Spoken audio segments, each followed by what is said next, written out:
and welcome to the American Scouser podcast. Monday nights, back the trio. This is like becoming a whole new streak now after not being able to get us all three at the same time.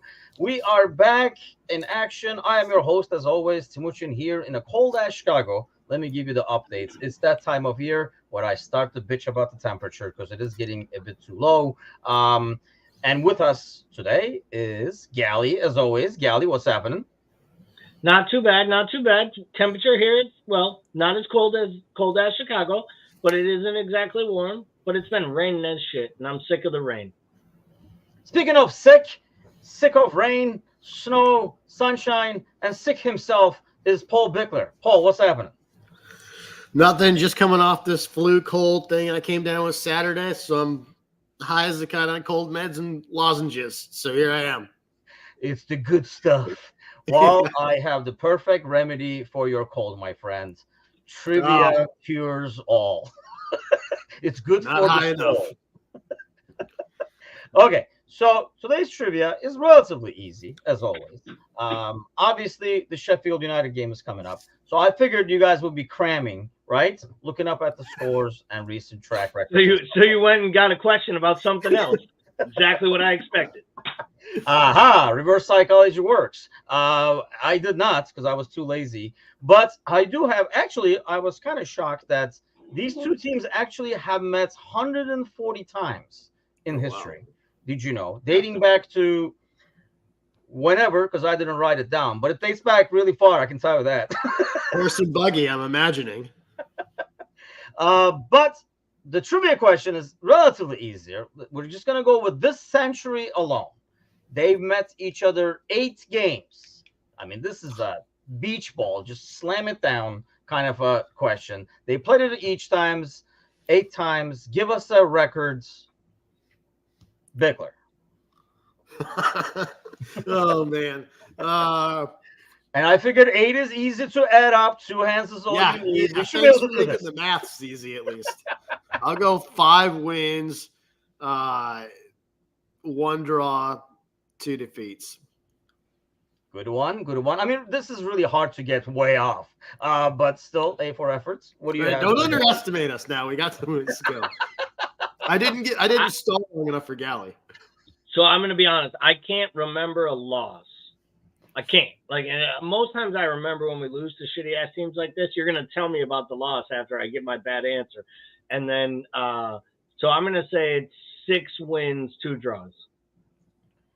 It is 6 wins, but there is a loss. A loss and a draw, you son of a... And there's a draw, yes. 1 loss, 1 draw. And you know what? Now that I pulled it up, dates back to 1894, just like I was saying earlier. The losses from 2003. So how you do not remember that is beyond me. But it was a League Cup game, actually. And it was a 2-1 loss. Well, why don't you guys, this is going to be the tricky part. I was like, hey, they'll nail this. I'll make it challenging, is what I was guessing. But you would think I will learn by now. 140 times. This actually did shock me, and that's why I'm asking you guys. Give me the record for 140 games. This is going to be a bit more. Get close with the math. Let's not bring the calculators out, Gally. But give me number of wins, I guess. Let's go with that. And number of Liverpool wins in those 140 games. 103. Gally? I mean, Bickler? I've seen the poker thing when I was waiting for your reaction. I'll go... It's like my poker face. I'll go 92. See, I thought it would be high too, but these days, they were the days. I mean, like I say, it's dating back to like Sheffield they were dominant for a long time. 64 wins only. Okay. Wow. 64 wins, 31 draws, 45 losses. Yeah, exactly. To credit to you guys, I would have guessed in the 90s. I know they were like European dominant for a while. Yeah, I mean, you look at like the dates, especially like in the earlier years, like early 1900s. There's a lot of losses in there and a lot of draws and stuff like that. Obviously, this last decade, I told you guys, but even in like the 90s, we have a lot of like bad results against them. But we won 5 in a row. Hopefully, we'll make that 6. But do you feel better now, Bickler, that trivia like open up the congestion of some sorts? Feel better if we didn't have it, but yeah, I feel good. Let's go. He feels better. I mean, I got more. Yeah. I could do more trivia if that's gonna help you. That's why. But okay, let's go. We'll start with the weekend. A lot of talking points. I know when we did the post match, Gally and I were in the post match, and we try to focus on the positives because we figured we'll leave the negatives to you, Bickler, on Monday nights. Didn't want to take it away from the master, but Thank you a very couple much.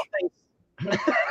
Hey man, everybody does their expertise in here. So We've all got a roll. Yep. let me ask you, Bickler, when you see a result like this, when you see that game, do you take that as a poor performance, 3 points, I'll take it? Do you take it as, hey, this team shows that they can come back, mentality, monsters thing is overly thrown around? I underline the overly. But how do you view that win in the grand scheme of things? I think in the grand scheme of things, I think there are so many bounces one way or the other in the broad spectrum of a Premier League season, right? You get breaks, you make your own breaks, you get bad beats, you get bad calls. There's 1,000 ways to lose a game on luck, and there's 1,000 ways to win a game on luck. And if you're on the good side of that, I'm taking that, right? So am I happy with the performance? Not entirely. We're playing a really bad Fulham team, right? And we looked wide open, and that's concerning. But when you're telling me we're down a goal in a game like that where we're just that open at the back and we find 2 goals in the last 5 minutes of that game to come away with 3 points, I'm over the moon with that. That's fair. Not as negative as I thought, but it's fair. I mean, Probably the cold meds. You gotta, yeah, that must be. They're working. That's for sure. That's how positive he is. That's how much he likes the cold meds. Yeah, that shit is working. Whatever you're using, it's working. But it's positive quill or something like that. So, how about you, Gally? You're you're under alcohol influence, not medication. But how do you view that game? Some might call it medication. Other people call it bourbon. I view it as the reason that led me to drink some alcohol before noon. That's what I led it to. No, what it really was it was a microcosm of where this team is. I think at times they played really, really good football, and they showed some of the things that make them really, really good at times going forward, attacking. I thought the second half substitutions by the manager were outstanding. We're going to talk more of that, I'm sure. But like the actual changes made, the tactics, I thought were really smart and showed that we can compete. We're agile. We're more equipped to play a different style depending on what's being thrown at us or what's happening on the afternoon than I've seen in a long time with this team. And I think that makes me, that's the positives I take out of the match. Okay. The negatives, we have to play a period of time without the best goalkeeper in the world, and the guy who was asked to do it didn't do a good job.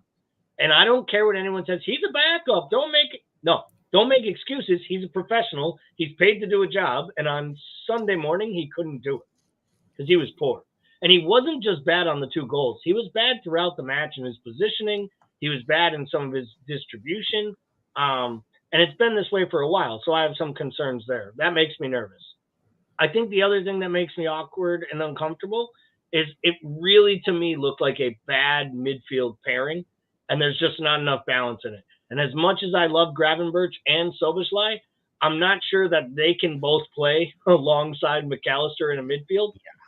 Because honestly, I said this to Paul in our Premier League show. I think when you put McAllister at the base of a midfield of Soboslai and Gravenberch, 2 players immediately want to completely go forward. And the guy who's most talented going forward might be asked to play the deepest.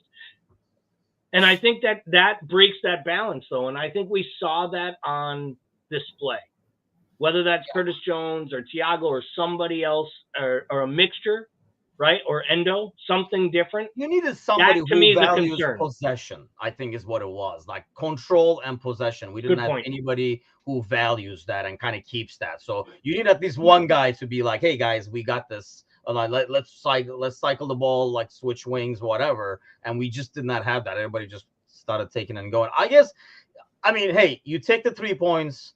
in a game you didn't play well. Anytime you can do that in a long season, like Victor is saying, is a huge plus, and I'll take that. But I guess I do worry that, in our panel show on Wednesday, Alex represents Fulham, and the biggest complaint, and honestly, like I've seen Fulham only 3 times this year, and every single time it's been like a basketball game. Like it's just like so freaking open, and despite that, it's a team that has trouble scoring. And to let that team get 3 on you, I think is never ask Americans to defend anything. It's a rule. And they have 2 of them. And they have 2 of them. Yeah, that's not defending. Have you not followed world? Like, have you not followed world history? Yeah, I mean, I think that was kind of the negative part, and we'll talk about some of the specific performances as well. But I mean, at the end, I think we agree that you take the 3 points and run with it. I just don't know like how much you take to build on this moving forward. I guess one of the biggest building points is going to be Endo, right? Going back to the substitutions of somebody coming in and making an impact. Not to mention, Gally, it kind of goes with what you're saying in terms of somebody to provide that balance over there. Has his performances, I mean, Bickler, I know you wanted him starting regardless of these performances, but is he showing enough to say, hey, I deserve a shot over here? In the Prem, I guess I should say.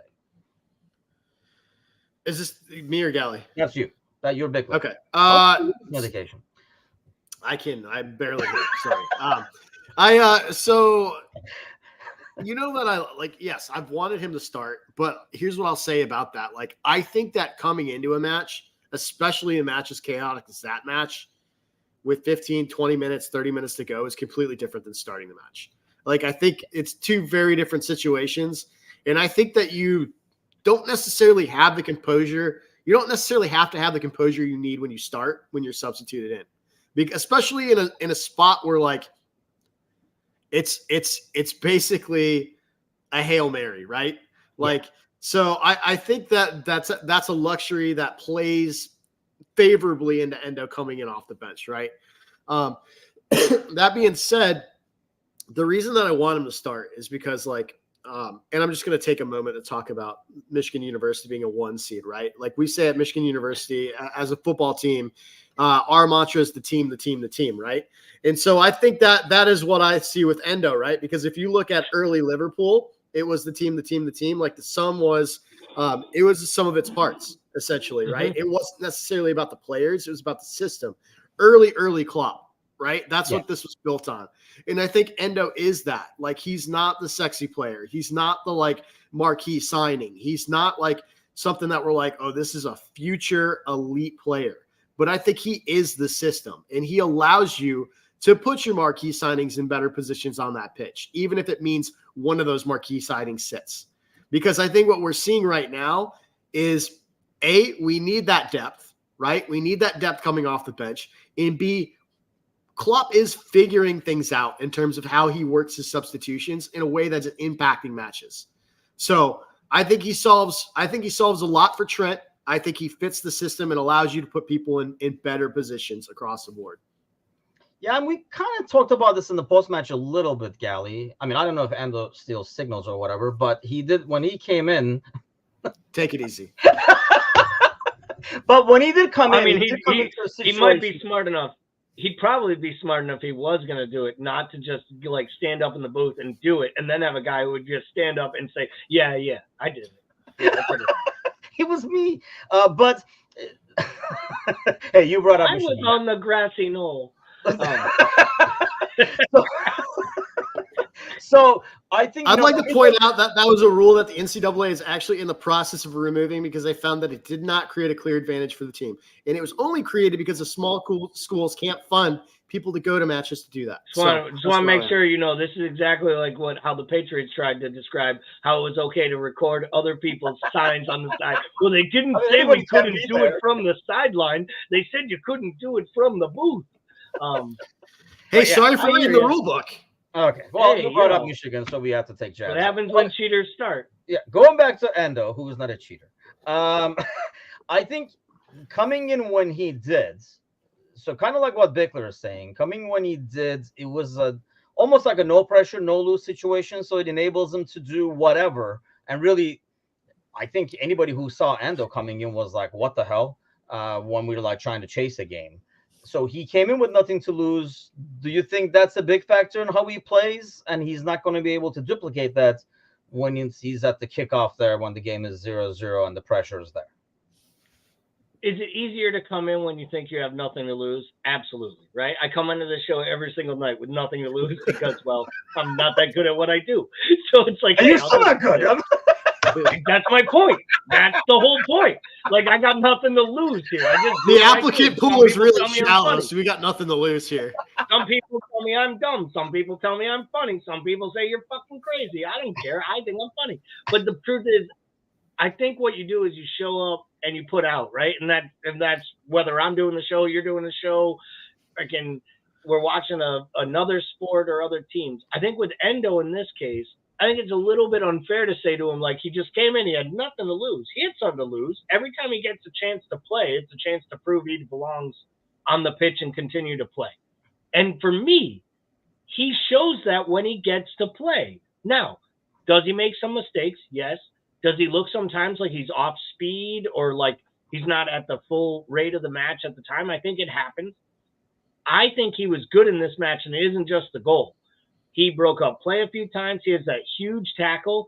I think right after he scores and before Henderson gets his goal, he breaks up the play where they're like trying to start a break. Listen, if we're going to be really good and get where we want to go, I think Endo has to play a role in it. I don't know if that's a starting role, but I'll say this. I think he gets to start one of the next two matches. I'm not sure if it's tomorrow or a Wednesday, because I think you start McAllister on Wednesday after that worldie goal and you don't take him out of the lineup. I think he probably gets the start on the weekend against Crystal Palace. Is that who we get on the weekend? I think it is 7:30 a.m. Crack at the dawn. Yes. Yeah. So which game is better suited for him, do you think, Bickler? I mean, do you play him against Sheffield? I mean, it's not really either or. I guess in terms of rotation, it would be either or, like what you're saying, Yali, like, replacing Mac. But does this go back to putting Mac where he should be? And maybe we try him there and sit maybe Soboslai for a little bit, who has not done a whole lot recently. If you're asking me to pick a game, I would most definitely pick Sheffield because I think it's a more reasonable spot for him to bet in and actually be comfortable. Because I think Sheffield offers very little, especially since their big talisman is serving suspension because he can't stop elbowing people in the face. So I think like this is a good spot for him to come in. And I think what, like to the point about what happens when he comes in, I think the reason that he's subbed in is because he allows people to get further forward. So I think, put him in, put this thing to bed early against Sheffield if you can, then allow him to rotate out and get substantial minutes for Palace, who is without Decore for the rest of the season. So I think there's lots. I think there's a lot of use that you can get out of Endo in a way that really revitalizes the side and allows Soboslai, McAllister to get in more natural positions. Serzi has Endo, Jones, and Mecca starting, for example, against Sheffield. How do you like the apples, Gary? I'd like to see it because that would be Endo playing in his position, Jones playing in the position he has basically betted in as his own as the best left-sided midfielder. And we get to see Mecca in the position that we bought him for, in front of Trent and behind Mo.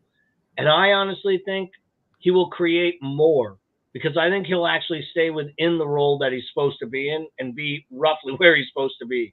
And I think he'll be more consistent. And I think he's already proven, even though he doesn't like to defend, he does a better job of it than Soboslai. Yeah, I still, as much as I love the work rates and the running and everything like that, I still do not like Soboslai's, I don't know what's the right word, like decisiveness in tackling or the commitment to the tackle. He still defends like an attacker to me. So like if I don't win it, that's fine, kind of a thing, like he's pressing or something, even when he is defending around the box, in front of the box and stuff. And I think that's, but obviously for his age, that's something that can be improved over time and like he can get better at it. But I think that's kind of like one part of his game that is a weakness, I think, especially on that side of us. Where we already have weaknesses defensively and we need somebody more. And I guess that's the thing, the guy who was there before in Hendo was the defensive guy. He was the only defensive guy on that side for the most part. So now you almost have no defensive guy on that side because it's kind of a Trent occasionally, and then Soboslai, who just is more worried about winning the ball so he can attack as opposed to actually winning the ball, period. And then obviously like Mo, and I think that's why probably we see Mo tracking back a lot more and more. So obviously the biggest talking point during the game, where we had virtual fistfights and bullets going around on Discord, was the front line. So I want to kind of like ask you guys about that. Bickler, you were not in the action, did not see your fists or fighting as much. What did you make of Nunez's performance? Let's start with what your general take is in terms of. Yeah, so I saw it. I was there casually observing under a cloud of medication. But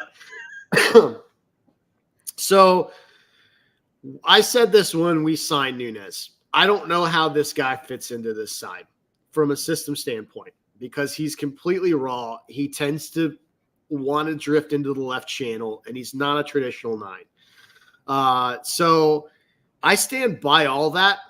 So I think there is definitely credence to the part where like people are like, does he fit what this system does? How can you play with it? He's just a little bit of a wild stallion where he's all over the place and he's chaotic. I think all those things are true. What I also think that he does, even when he's clanging things off the crossbar, even when he's hitting post-in, even when he's only scoring twice in 10 matches, as Kazi likes to say, what he does is create opportunities, though, for everybody. For everybody.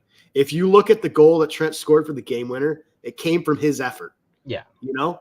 Like in a lot of ways, he knocks down the Endo play. He knocks down the ball that gets played over to Endo. It's like, and so if I was Klopp, I would tell this kid, this may not feel like it's happening for you because you're a goal scoring. That's what you want to do. I promise you it is happening for you because this team is scoring because of the effort you're putting in.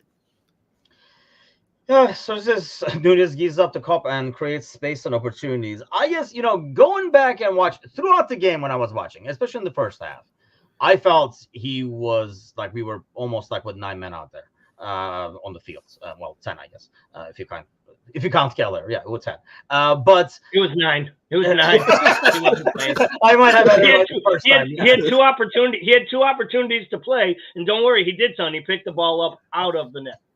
So I think, the lack of interplay and like the missed passes, I think I said it on the chat. I think it was the 50th or 60th minute that I recalled only one good pass. Of course, the moment I said it, he had another good pass, but I recalled only one positive play in the first half. And I did not actually realize till I went back and watched the highlights. The play I was recalling is the ball that goes to Soboslai before he gets fouled for actually the free kick. So in some ways, if you really push the agenda, he has a part in that goal. Like you're saying, Yali, he brings the ball down to Mo, who passes to Endo. So he has a role in that goal, and he has a role in the last goal because of his effort and stuff. Having said that, though, I mean, do you still put him ahead of Gakpo, who, even though he came in as midfield and Nunez was still there ahead of him, so it does make the job slightly easier than being the striker yourself? Isn't that better for the overall play? Because I feel like if you had Gakpo from the beginning, obviously this is, hindsight kind of an ordeal, but I think you're already ahead and you can bring Nunez in to cause the chaos and score the goals and do whatever afterwards. Because I think Gakpo brings a lot more to the play. I agree he creates space and opportunities, but that's because of only the craziness and people don't know where the hell he's going to go. None of it is, for the most part, especially on Sunday, was through his passing. It wasn't on Sunday. I'll tell you this right now. He's playing for a reason, and the reason is the manager thinks he's the best player to play through the center, and it's not for his own. It's not so we score more goals by him. It's for Mo. Mo wants him playing. Mo has made it very clear to the media. Mo has made it very clear in how he talks about Darwin and their relationship, and you can see it on the pitch. The announcers talk about the relationship they have, even to Timuchin, to your point, when Darwin is missing his passes. But they do have this thing where they know where each other are. They look for each other immediately as soon as they get into channels. I think Mo has gone to the manager and made it clear that he wants Darwin through the middle.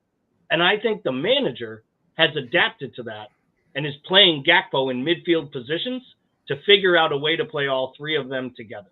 And I've said this for a while now.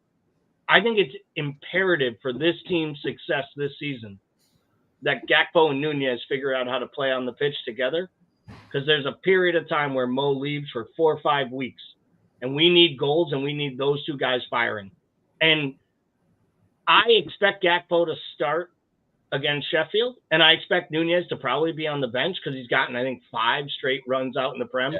And I think he'll start on the weekend. They're going to rotate between them. But I think Gakpo's best position is actually playing off of a striker in the 10 role or playing even in the midfield. I think it looks better. And I know we love him in the center. But here's the thing. Numbers don't lie. He has 2 goals and 0 assists in the Premier League this season, and he has had a lot of minutes. And I know he's been sacrificed quite a few times. In that same time, Darwin has 8 and 6, and most of those are to Mo.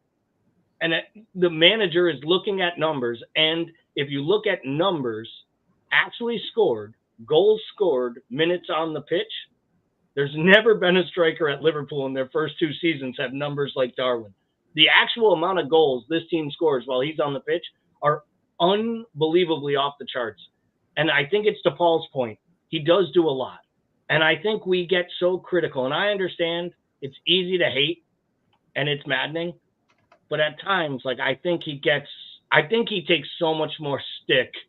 Like, Diaz will miss 5 sitters and kick 7 balls into the cop, and no one will say a thing about no end product. And Darwin will make a great run, hit a post, and he's a bum. And I understand he's a striker, and he wears the stupid braids in his hair and all that stuff. But I do think I think it's almost to the point where he's moving to the lightning rod standpoint, where, like, you're just going to love him or hate him forever. I don't know that he's ever going to change. He's the type of guy who's always going to split opinions. I guess I just don't like the game discipline he has sometimes and the interplay. I realize the numbers you're looking at it, but I guess, do you solely go by the numbers? Because I think mine is probably more the eye test. Because like I say, when we go back, he's involved in all those goals for the most part, all but one, in one way or the other, either, like, in the build-up or whatever. But I mean, I feel like you look at that game, and that game probably would not even gotten to where it's at if Nunez is like more effective up top. What do you think, Bickler? Like, you put Gakpo in that game, do we close out that game a lot? I mean, obviously it's impossible to know, but in terms of I don't. It's so hard to say. I think this is an argument that happens because there is a narrative that he's not clinical enough, right? But the numbers suggested when he came that he was the most clinical in Europe. Like, that's what he was known for, right? And so I think there is a narrative that he's not.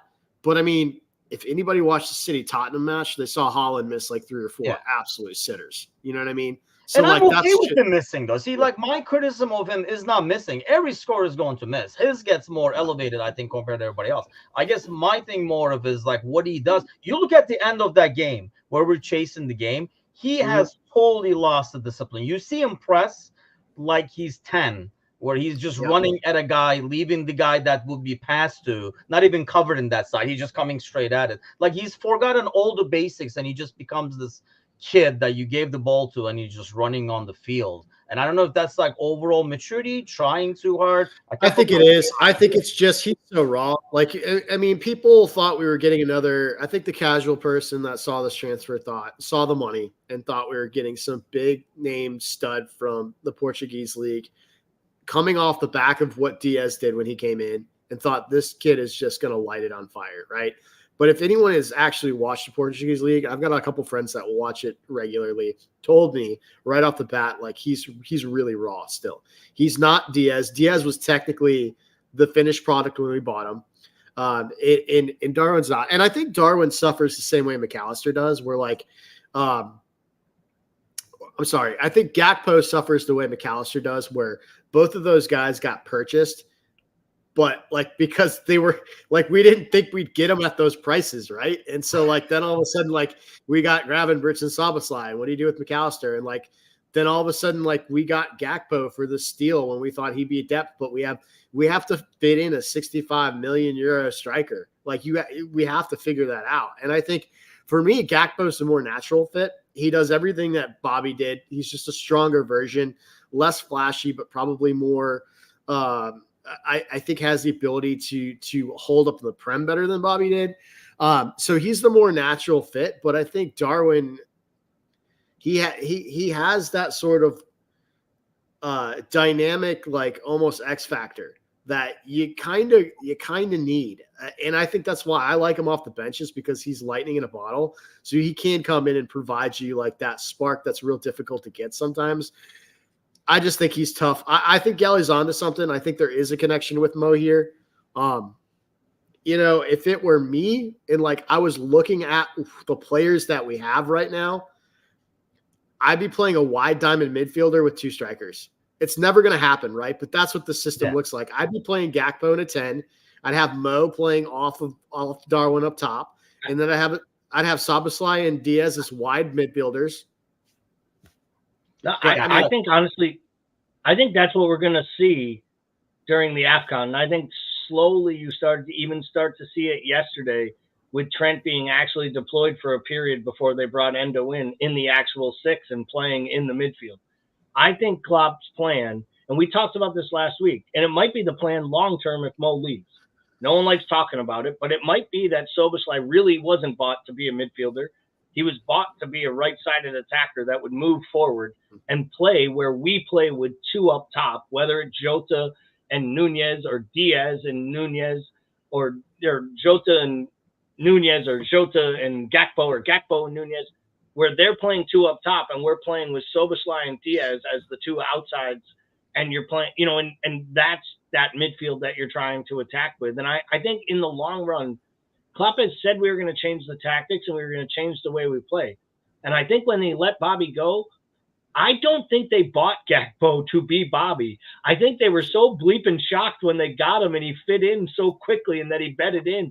And Nunez was so far off the boil. But I don't think this season he's that far off. And I think with the 2 of them playing around the same levels, you're going to put the guy in that not only creates more statistically and creates more and makes it harder for defenders, but the guy that makes your talisman score better. Because here's the thing. Mo had the lowest amount of goals from open play over the last 15 matches of last season as he ever had. He scored basically penalties and 2 free kicks. The whole second half of last year, he was really off the boil on open play. And the one thing that coincided with that was Gakpo was starting through the center the entire time. And I think it honestly is something that Mo recognized. And I've seen it. And I think you see it with the way he plays. And at times, they make the substitution. So I also think Nunez got a lot better when Gakpo came on the pitch in this match. So I think that's because Gakpo creates a lot more space because it's somebody else to worry about. And I mean, and I get, Brian says an offset 10 role sounds perfect for Gakpo. I mean, when was the last time we said that? And where's that kid now? So that's the things that will never happen category. I am not that sold on. I do agree that Szoboszlai could be like the insurance policy for a Mo move and being the right winger. I just am not sold on a tactical change over time, though. I just don't see it from this manager. Maybe I'll be wrong. But let me ask you guys about Diaz, because Victor, there were times where Diaz was, I talk about Nunez kind of like losing his head sometimes and playing like a little kid on the field.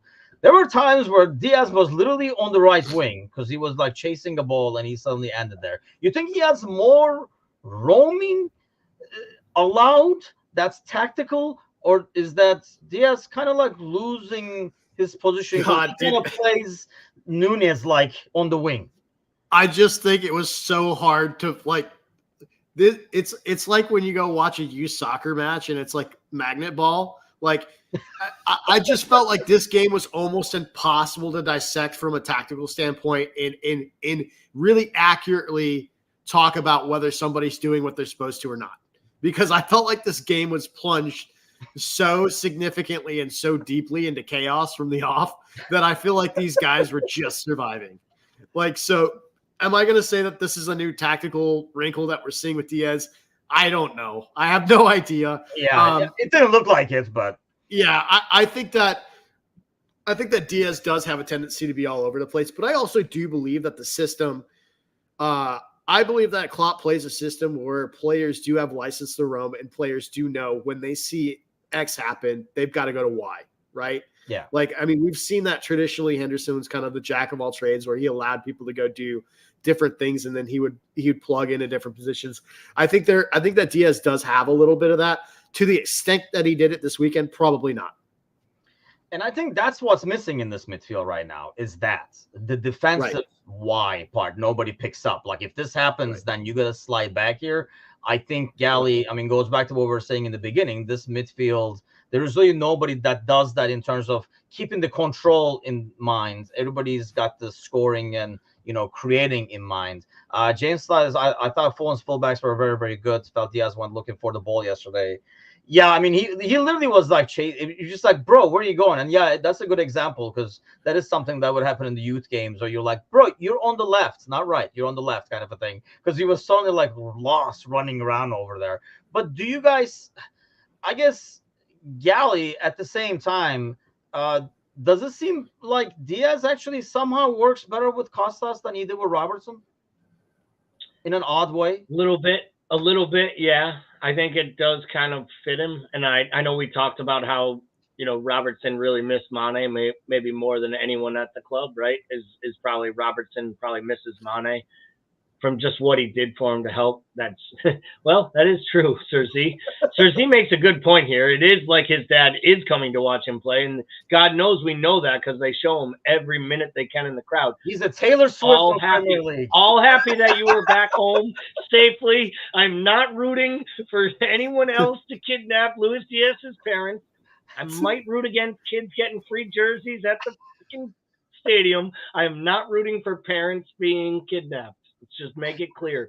But I think with Diaz, one of the things with him is his game is helter-skelter, right? He's all over the place, speed, and we love it. And there were a few times, like, he was so poor a few times. He cut on the inside and took a couple shots, and I was just like, oh, like, what are you doing? There was one time he could have, like, squared the ball to Mo. He was wide open on top of the box, and he took, like, a tame shot. Another time he just kicked, classic one where he, like, scuffed it short post. Another one he kicked towards the corner flag. And I'm thinking to myself, like, at what point here? But really, this is the thing. Without Jota, you don't realize it, but when you lose that fifth attacker, without Jota, really, you just have the one attacking move to make a change. Yes. And that's starting to make me a little nervous just because it seems like Klopp really likes Gakpo coming into the midfield to make tactical changes to how his team is set up. And I think we really are going to need someone to step up, whether it's Doak or one of these kids. Like, we're going to need someone to score some, like, pop-up Jota-type goals over these festive fixture period because it's going to be, hot and heavy. And I think it's going to be here. I think when it comes to the Costas thing you asked, I think the thing with Costas is he just can't defend. And, I mean, we saw it again on display. I know you talk about it all the time, Timuchin, how weak he is. That he just looks like a child. I mean, that second goal, the guy literally knocks him over and just turns around, sends it across the pitch. Trent's out of position. They're behind. They cross it in, and it's 3-2. The third goal. And I'm just looking at it, and Costas is waving his arms around like he expects, like, a foul or VAR to, like, call that back. Like, I mean, we got lucky, in my opinion, on the Allison goal getting chalked back off against City the week before. We ain't going to get these soft-ass VAR decisions every week. If anyone thinks we haven't used up the Tottenham goodwill, we probably did in that City, grabbing those 2 points at City. So for me, Costas looks better going forward, had some really good balls in, thought he played well overall, way too soft. And it's still a big problem for us because we're going to have to be able to defend a hell of a lot better than that to get results against good sides. I mean, I guess the good news has been that Van Dijk is back to his mostly best to kind of like cover that gap that, he used to do for like Robertson as well. But it does kind of like cause a problem, Bickler, where, you have almost like both sides you can attack on this team, especially if you have somebody physical on the right-hand side. But defensively, obviously, Matip, I did not hear if we have like the update to the scan. I know Klopp said it looks like a bad one. Do we have a result? Sounds like anything? Sounds like in the next year. And does that almost cancel out any conversation that we had? I know we had a couple in the morning show as well about possibly a 1-year extension thing, Bickler, knowing like if he's going to be out till like January, February, and especially at his age, coming back from another serious injury, is it going to be worth the risk? I feel like you're actively trolling me right now. Like, 'cause I feel like you're just trying to get me wound up right now. Trying to reel it in, man. So what do you say there? Bickler, did you spend all summer saying that we probably needed to make a center back signing, or we're going to be in a spot when Matip went down and Konate got injured again? I can't remember, but it seems like something I probably should have said. I don't know. I think that, thank God Verge has returned to some form whatsoever. I think we need to. I think Konate has got to. I think we need to make a decision on Konate, and I think he's either got to prove that he can stay healthy, one way or the other. I don't know what an extension looks like for Matip. I do know that this was fairly obvious to me going into the year that this would be an issue. I think that I would not be opposed to seeing Gomez get heavily rotated in and see what's going on there, because I think that he's looked pretty good the last few times I've seen him. I think that Gomez has looked better than Konate, which is slightly terrifying to me. So I think we've got, man, if Konate can get back to what he was a year and a half ago, then that's going to be best case scenario for everybody. I don't know if we'll see that or not. I do feel quite strongly that we still should have made a center back signing in the summer. You sure? I mean, yeah. Yep. Okay. I just clarifying.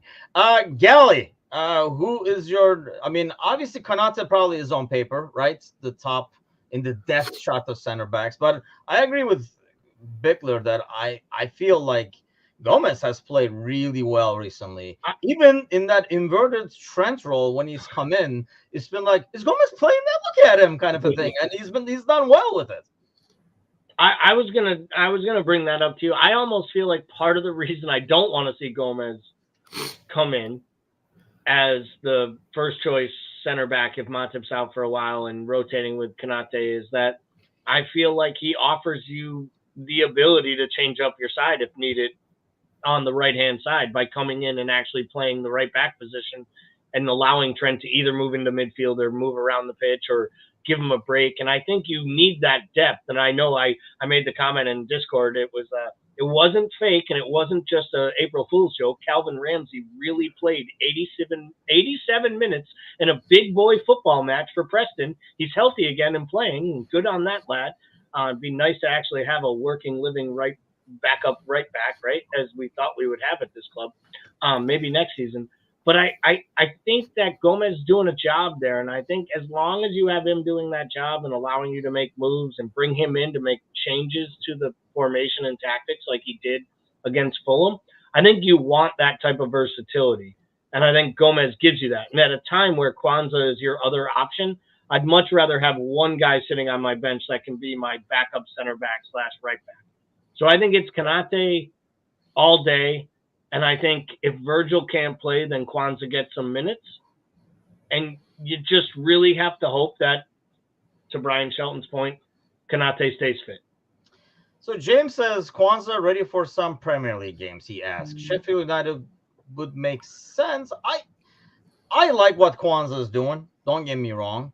But I feel like we are doing what we do with mostly young players, where we're basically just looking to see the positive thing. Look, he kicked. Look, he passed and stuff like that. And just not see any of the negative stuff when he's maybe slow to react and stuff like that. And he's like, oh, he's young. Well, he's still going to be young when he plays. I mean, I don't feel confidence in him yet. Where are you at with it, Bickler? I feel like we always get really high on these kids when they come in, they perform well, right? And there's a natural regression, right? We've seen this with Woodburn. We've seen it with like all of these guys that come in, like Jordan Ibe. It's a long list. Harry Wilson, like anybody that you can think of that we've basically let go from the academy in the last like 5-10 years. We've seen them come in, play really well, and then they regress.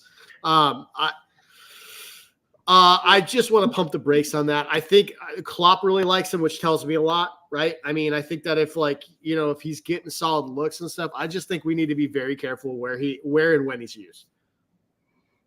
Where are you at with it, Gally? Brian says, I love Kwanzaa, but his talent needs to be nursed. I just don't think he's ready for Premier League games because that there's like an added pressure to that. It feels like these Europa games and stuff like do not just come with that pressure just because they're not a one-off game. Like even if you make a mistake and get a goal scored on, it's like it's okay, kid, we qualified, kind of a deal. Whereas in Premier League, you can make a costly error that costs the title. So knowing that on a young player is just pressure by itself. Yeah, I couldn't agree more. I agree with everyone in the comments. I think he's been a really good player so far. I think Brian Shelton hits it that you really have to like nurse this. Like you want to make sure that this kid has every chance to succeed. And if you really care about the kid, he plays the dead rubber match. He starts the Europa League final match, the 6th game week, and you pat the kid on the back and you say, one hell of a season, young man. You should be so proud of yourself. And the U21s can't wait to see what you do in the Premier League too. Oh, and by the way, you're still training with the first team every day. And if we need you, we have full confidence that you're going to come in and do a job. The kid should be he shouldn't make a bench after January 1st if the players get healthy that we want healthy and we have the right players fit. If Jones, Elliott, and Bacetic and Thiago had been healthy half of the season so far, the kid wouldn't have made as many bench appearances as he has, right? And I think that's the best case scenario. He plays that last Europa League game, little pat on the butt, great job, keep coming to training, keep learning, go play with the youth teams. You're going to get your chance. Because I think he's put himself in the shop window that he has a real future with this club if he continues to progress like this. But I think giving him the job, no way. I think of all the center backs that we've recently seen come in and do a job like you're saying, he is the one that fits the system the most, right? Like when we're like, Nat Phillips, he puts his head everywhere and stuff. And like, like Reece Williams and stuff, yes, they did the job at the time and because they were center backs and they were alive as opposed to putting a midfielder back there. So it was definitely an improvement. But you knew all along because of their pace and how they play and stuff like that, they just did not fit the system. Whereas I see this kid as actually fitting the system and can play the way we play. Go ahead, Gal. You're going to say I always thought, I was going to say, I always thought Andre Wisdom was going to fit the system, but the system was going to have to be about 7 times bigger than the dressing room for the club. Yeah, I mean, listen, unexpected weight gain happens. Okay, let's not go down this road. Yeah, I can breakups and divorces do this shit. Oh man, you guys are evil. Okay, so let's get to Wednesday's game real quick. Give me a lineup prediction. I know it's going to be tricky on this one with the game coming up this weekend. It's almost like here's what worries me about the Sheffield game. I don't know if it's official yet, but I know this morning there was a tweet out about the manager being sacked. I don't know if that's official. He's out. He's out. Fired. So that's going to be a new beginning reboot system for him, which is never good. The new manager smell or the old manager smell washing off always is a pep. And I worry about a Luton Town type of game in this one. Bickler, what do you expect to see, and what do you think the lineup's going to be? Let's go. Man, you got to sit either Trent or Tsimikas, right? I mean, you have to sit one of those. So, because you don't have Matip. So, I would assume that Konate is going to come in here. I'm going to assume that you'll see Verge. I think you'll probably see Tsimikas and you'll see Joe Gomez at right back. That's my guess. Okay. That'd be my guess. I personally like the idea of Joe Gomez at left back. He did that very early in his career and quite good at it. And I think that at some point you're asking for serious issues if you keep trotting Costas out there for 3 games a week. Like, I just think that you're going to have a problem there eventually. Yeah. There's not enough protein bars to keep that guy strong. I was just going to say part of the problem is the opponents have adult men playing at right wing. That's part of the problem. So maybe we just start with 10. Maybe we just start with 10. We sit them and we're like, hey, we got to rest. Like, here's some Gatorades. We'll call you when we need you. Right. He's actually playing really actually, well. I mean, to be fair, he is. I do agree, but I mean, I've been his biggest critic about like a month and a half ago. This run of games I always hear, I guess, is paying off for him. I think he has done better, and I think he does have a better relationship with Diaz and the overlaps and stuff like that. But I think he's better suited for games where we're gonna have more of the ball and he's going to attack and be able to put those balls in. I just don't know about this game, but yeah, I agree, because if something happens to him, as much as I like Gomez there, and I agree he can do a job, you do lose a lot. And not to mention you lose the other side. And with Robertson not due back until January, I think the latest was. Depends on, like, I guess when he's ready or whatever. You don't want to lose your other left back now and have to go through like a month and a half of no left backs. I think if you were going to actually say, though, which player would Klopp be the most comfortable, I think he'd be more comfortable playing the Chambers kid at left back in a Premier League match than he would playing Kwanzaa at center back in a Premier League match. Because I think you have Virgil, next to him on the left. You probably have Jones in front of him on the left. So he's got a little bit of protection. He just signed a new contract, and God knows Klopp spent about 15 minutes in his press conference basically making him out to be like the greatest left back in the history of left backs. You ever notice Jurgen Klopp has never seen a contract given to a young lad that he didn't love more than anything he's ever seen? Like, I think, like, you listen to like we signed Roberto Carlos. What? Yeah, exactly. Like he literally was like just going to talk about him. Like, I think the biggest key is I think you see Jones in midfield on the left hand side. I don't know what he does at the base. I would love for him to do Endo. I think he'll do Maka, just coming off the goal and everything that it meant to him. I think Maka gets the start. And I think, too, Sheffield's not going to come out, which isn't a match where Maka's going to get a bunch of stick. And I think that Maka could use a couple positive performances, too, from the pundits and the fans and the supporters who have railed on him a little bit. I would love to see somebody else on the right, but I thoroughly believe it'll be Szoboszlai. And I think the front will be what we all expect. I think it will actually be Gakpo through the middle, Diaz on the left, and Mo on the right. How about your midfield, by the way, Bickler? I think the fronts, are we all in agreement that Gakpo will probably get a start over Nunez after all the minutes Nunez put in? Yeah, and he has to get that pigtail loosened up. I'm sure that will take like 3 days by itself. I think McAllister's going to start. I just don't know that he's going to start in the 6. I could see Endo starting in the 6 and McAllister to the right and Szoboszlai sitting. Yeah. Both Szoboszlai and McAllister were subbed at 60 minutes. I know part of this we needed to get fresh blood in, but I think part of that was an eye towards the weekend, right? So I don't know. I don't know what that means for Szoboszlai, but it means that McAllister should have some more legs on him. I mean, if he does start in the 6, I could see Harvey on the right side there. I could see like a McAllister, Harvey, Jones midfield. But my hope is that it's Endo, McAllister, Jones. That's the midfield I want to see. And then, it would be nice to see. I know Doak's got to get minutes here at some point. I'd love for this game to get put out early so that we could see Doak get some Prem minutes. But I also would love to see Szoboszlai come off the bench as a right-sided attacker for anybody. I don't care if it's Mo. That's a good shot, actually. I can see that. I can see that being effective as well. I mean, I don't know what to expect out of Sheffield, to be honest with you. I just worry, like I say, about like a Luton-type game. But I always worry. It's what I do as a lifestyle. I'll say this, that if we got real concerns if we get dragged into a Luton match with them, because they're historically bad. They're so bad. We should have 5. We should literally have 3 What about Luton Town? Nah. But Luton Town fights and plays hard. This team can't defend. This team quits mid-match. Like, this team's really, really bad. They're dysfunctional. They're unbalanced. And the good players they have are just getting older and more hurt. So this is a team that literally has already quit on the season. They fired the manager that they all actually liked to a man, and they hired the guy they forced them to fire. They went back to Chris Wilder. They went back to the guy they fired. Yeah. And he was better than you. But he was a club legend. Like, I don't know how this works. Like that, like you can't just be a caretaker when you have to take care of something that is fucking like.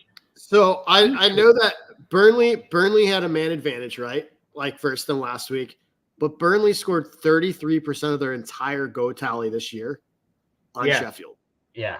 33% of their entire. I hope you guys are right. Like I say, I hope, like, if we get an early goal, I can see this game going well. But if we can't get an early goal, I just feel like it's going to be one of those games that the new manager thing is the only thing that has me worried. That's the only thing. Yeah, the new manager smell always lasts a couple of weeks at least. So we'll see how that air freshener goes for him. Score predictions. Let's do this. Gally, let's start with you. 4-0. They stink. Yeah, that was going to be mine. I'll echo Gally. I'll go 4-0 as well. You guys are scaring the shit out of me. Because this overconfidence kills me. It's not helping. Just go 4-3 Timuchin. Ellen's going with the Timuchin special. I don't even go with the Timuchin special on this one. First of all, I don't see us keeping a clean sheet. I know it's Sheffield. I'll go the Timuchin special. I guess I'll do the 3-1. I don't see a clean sheet, which I wanted to ask you guys. I mean, is that everybody talks about? I don't think you're ever going to get obviously Ali's backup as Ali. You're not going to be able to clone his ass, and I don't think it's fair to expect. I don't put much on him in the first goal, mind you. I think the second goal, I feel like Ali would have saved that one because he kind of overreacts to the first ball, and the third one is not really on him.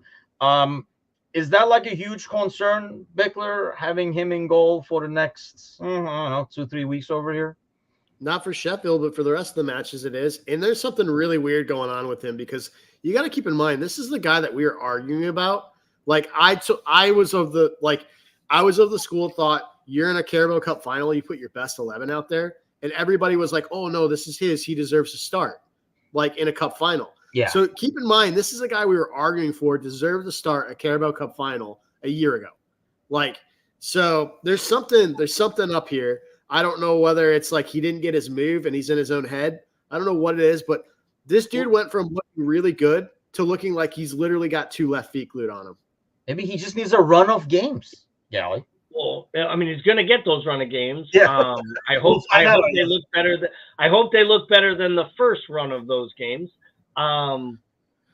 This is a guy who lost his number 1 spot for the Irish team, for the Ireland national team, to Bazuna. Then in the most recent international break, wasn't even called in to the Ireland national team. They didn't believe he was one of the best 3 Irish international goalkeepers, and he's the backup at Liverpool. So I'd say your stock has fallen if you were playing in the Euro qualifier that they had 3 years ago or whatever it was, or World Cup qualifiers that they had, and he was in the pipes at 19 as a backup, and now he can't get called in. I'd say you've fallen. We've seen howlers of mistakes so far this year, and my bigger problem weren't the goals, though I thought the second one was really, really soft and weak. He was indecisive, and that comes with not playing a lot. He looks to me like he's constantly taking wrong angles and in wrong positions. He's getting his positioning was really bad. Yeah. He gets wrong-footed, and I'll give, even on the first goal where he pairs it out and they slam it in, and I think it was Kazi was like, I don't want to be critical, but couldn't he have pushed that around the corner couldn't he have pushed that out for a corner? And I know a more seasoned keeper playing all the time does that, but I genuinely believe 2 years ago when we're going for a quadruple and he's taken us to 2 cup finals with huge runs, he makes all those plays because he looked like he was a confident keeper. And right now he doesn't look like a confident keeper. So I hope that changes. But if he plays like he did against Fulham, we're going to drop points in a match we shouldn't between now and when Ali comes back. And this guy might have to play against United and play against Arsenal. Okay, I'll take that back. He might have to play against Arsenal. Like, that's scary to me. If for some reason Ali's not back. This is a Fulham team that could never score, and they just scored 3 on us. And not like they were all his fault, but I think we talked about this in the past. Having a guy like Ali behind you makes the defense better just for your confidence and mindset and peace of mind standpoint. And Ali is always good for a save to keep you in the game when it's tied or when you have a narrow lead to kind of like boost it. Win it. I was saying it this morning, that second goal, if Ali is there, Ali saves that, starts the counter, we score another goal, and the game is pretty much over. It's that kind of like an impact that he makes as a goalie. Like he saves that, stands up, kicks it to Mo or Diaz or somebody, and starts a counter, and we score. That's the kind of impact, and you don't get that from a lot of goalies, and that's why I think he's the world's best, really. By January, we may recognize finally who the one player we can't lose. Yeah. Because I'd argue right now, as good as Mo is, and as great as we see all the new signings and all the players, that the biggest and most important player at the football club right now is Allison. And I think it actually all starts with him, because I think he creates the confidence that allows them, to your point, to defend the way they defend so our tactics can move forward the way we do. And I think he masks so many deficiencies of Matip, of Kanate, of Virgil at times, of Trent, of Rabo, like of our midfielders for not tracking back. I mean, we just spent an hour. We didn't even talk about friggin' Trent not tracking that run back for the first goal. But when you play as well as he did, you shouldn't get criticized, because if you say anything bad about him, you're a hater and a terrible person. He had to run 50 yards. He was actually in the box when the ball got delivered. He wasn't running anywhere. He just wasn't watching. But here's the thing. I almost think Ali comes out there and cuts that ball off. There were multiple times where my biggest concern is Kelleher's decision-making. And I don't think that that's all down to form. I think some of that is just talent and instincts that he doesn't have. And I think there's a level. And I think we take a huge drop. So I hope we take a big move here forward. And I thought that's why the midweek clean sheet was so important, right? And I was really hoping for another clean sheet there, because with the goalie, you're not going to get confidence, and the run of games is not going to build confidence just by being out there. I mean, yeah, if you're picking the ball up from the nets all the time during that run of games, it's not really building confidence. The clean sheets do. That's why I was really happy to see it midweek in the Europa game, and I was hoping to see it against Fulham, who is a team that struggles to score. But let's hope you guys are right and we get it against Sheffield, because I think that's what he mainly needs. But as always, we'll be here for the pre-match before the game this Wednesday, and then crack of dawn pre-match on Saturday. And then on Wednesday night, obviously, we'll be back with the panel show as well. As always, like, share, subscribe, do all that good stuff. If you're following us on Facebook, if you're listening to us on Spotify, iPods, wherever, just head on over to YouTube and subscribe over there. Do they still have iPods, by the way? Do they still make iPods? That's the thing of the past, right? I genuinely don't know. 90s? Honestly, I think if you have an iPod now, you probably have a VCR, and therefore you aren't fucking listening or watching us. Recording the game. TiVo? You got that shit on TiVo? Just like, I'm recording the game, I watched it that night from tape. Okay. I remember when I used to do that with football games, and I'd accidentally tape over like a family like VHS that was like of like me when I was 4, and my mom would just be absolutely devastated. You're like, but the Lions are losing, Mom. Right. The best part was she'd be like, Paul, when you were 4, the Lions were actually still losing. Nothing's changed. Right. Hey, get some good Barry Sanders highlights out of that. But hey, thanks as always to all those listeners following. Thank you guys for your support. Have an awesome week, everybody. We'll see you guys Wednesday. Take care.